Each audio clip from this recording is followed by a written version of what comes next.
Now, as soon as I heard that, my whole body went complete passivity. And I know the mind will want to get hold of that. It has a potential to say, well, I can't just withdraw from life. I can't just do nothing.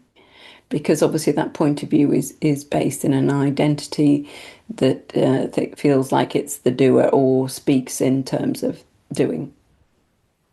But complete passivity, if you can feel into that rather than think about it. So it's not like you have to sit on the sofa and just feel into it. I was doing all sorts of stuff and feeling into it. Complete passivity. It's like anything, any idea of somebody holding on is just dies. Any sense of needing to control or any gripping. It's that doer dying again. That resistance to what's appearing.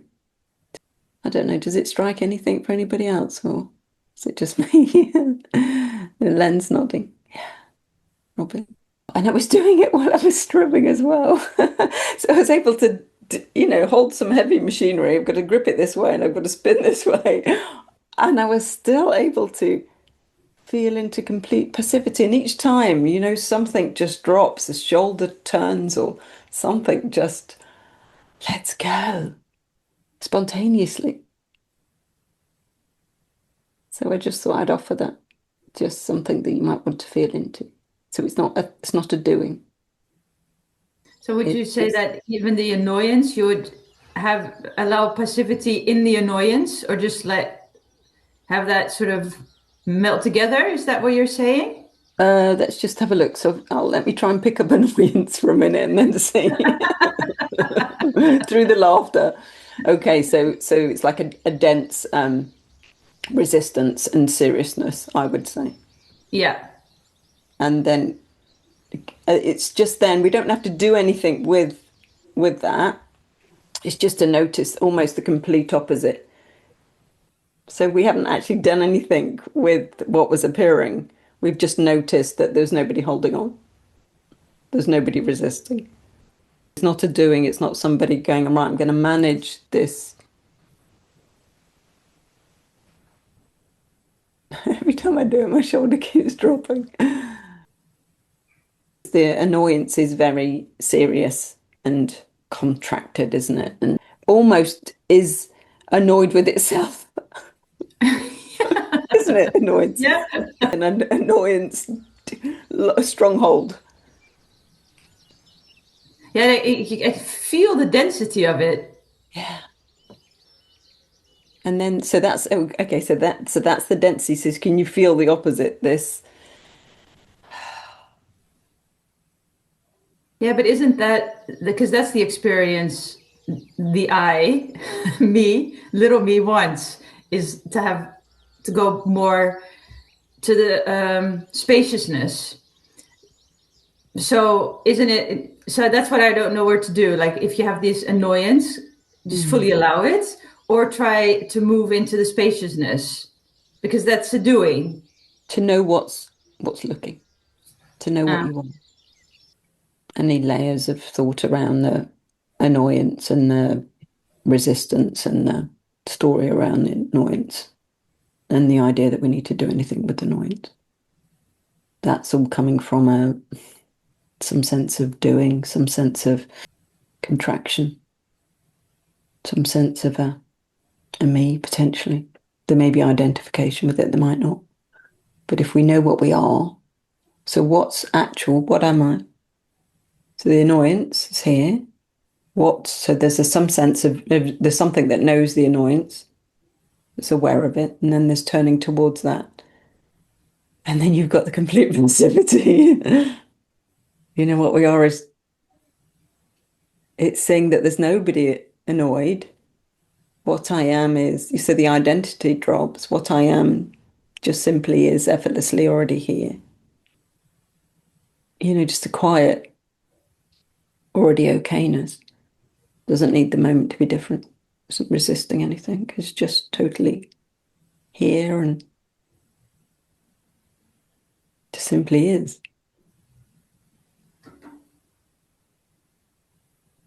So I think it's that really. to know what we are. And then the annoyance can be there. And the attention is on what we are rather than on the annoyance. Because what we fundamentally are isn't even the spaciousness, although that's one of its sort of, for the human experience, one of its sort of qualities, those, like you say, that was a dense experience. This is Okay, yeah. There is more openness. It's not like we go to openness. It's just what's already the case, what's already there. When we notice what we are. When we notice what we are as experiencing itself through form. It's really, for the mind, it's really hard to understand because what we are isn't anything. Yeah. And so that's really hard. Like, okay, but what is it? What am I? But you can't find it, and you can't touch it. It's doesn't have any quality. So that's really hard. You just can't grasp it with the mind. No, because it's what you are. Yeah. It's what's already the case, what's already here, effortlessly. It's what's fundamental. Everything else appears in it and is transitory. But what you are remains. It's just to notice what you are, just to know what you are. So it's not a knowing that the mind's going to get. It's just your direct experience of what you are. That knows the forms arising, the light in the room, the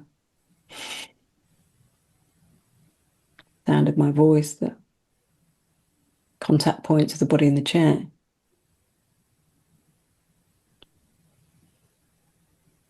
It's not personalized.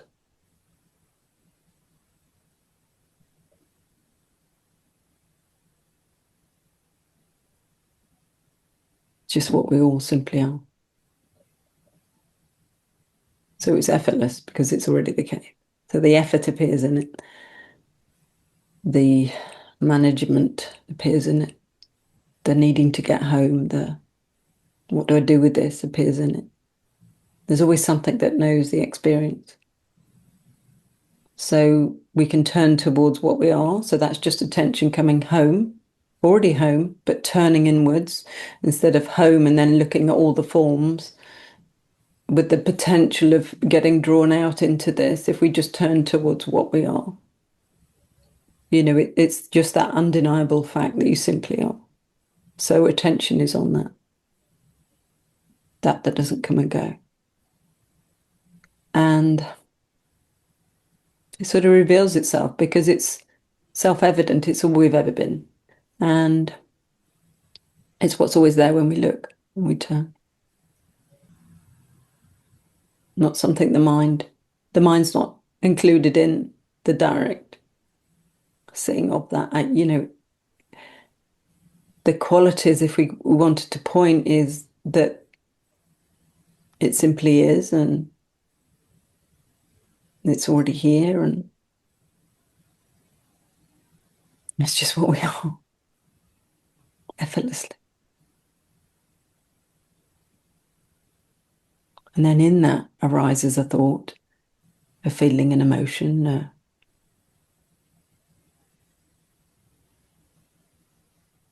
But this remains unaltered.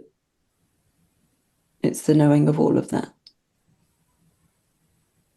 It's just how itself can experience through form, through these denser emotions. But there's never a me. The identity is another layer added on. So from direct experience, there's no personalization yet.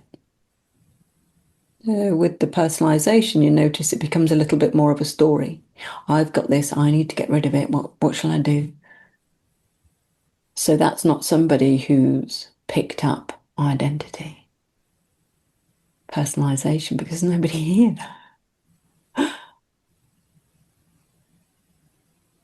Not in the way the mind's framing this separate self individual. There is just life experiencing through form. experiencing itself. And the lighter modes are just closer to how it can flow effortlessly. There's no added layers.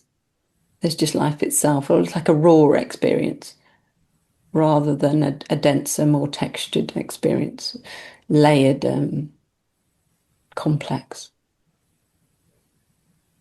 Whereas this just simply is.